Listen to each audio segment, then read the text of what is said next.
Hatinya orang munafik la yasilu ilaihi syai'un minal khair. Tidaklah bisa sampai kepada hati tersebut kebaikan. Jadi hatinya orang munafik itu, kebaikan itu nggak bisa sampai ke dalam hatinya. Yang ada itu keburukan semua.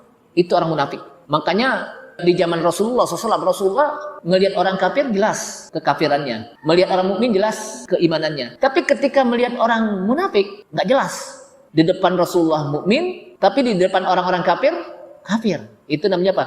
Munafik. Maka kalau kita lihat terjadinya kelompok Syiah itu juga didominasi oleh orang-orang munafik. Termasuk juga orang-orang Yahudi yang dilakoni oleh yang namanya Abdullah bin Saba, tokoh orang-orang Yahudi, dan dia juga berkolaborasi dengan orang-orang munafik. Karena dari zaman Rasulullah SAW orang-orang munafik itu nggak suka kalau apa? Umat Islam itu menyebar, berkembang. Makanya mereka membuat tandingan-tandingan. Salah satunya mereka juga buat tandingan yang namanya masjid. Makanya masjid itu dikenal dengan apa?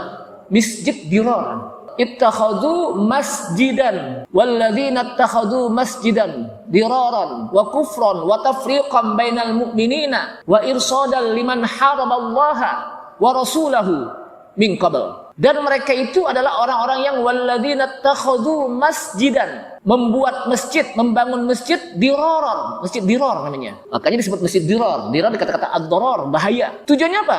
Wa tafriqan, untuk memecah belah umat Islam. Para sahabat bikin masjid, Rasulullah bikin masjid yang namanya Masjid Quba, dia bikin masjid Dirar di Madinah. Wa kufron, tujuannya untuk apa?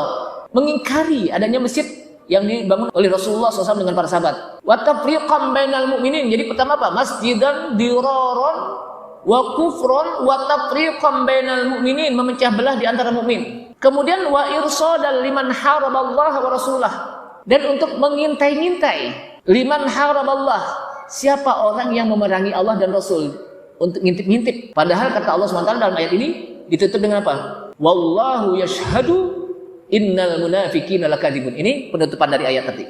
Dan Allah menyaksikan betul bahwa orang-orang munafik itu adalah apa? Lakadzibun, bohong dia. Maka kebohongan pun menjadi sebuah tren di kalangan orang-orang Syiah yang disebut dengan taqiyah. Taqiyah itu kan kebohongan. Boleh bohong di depan apa? Orang. Padahal kita berbohong, bohong itu berdosa. Jadi boleh gitu.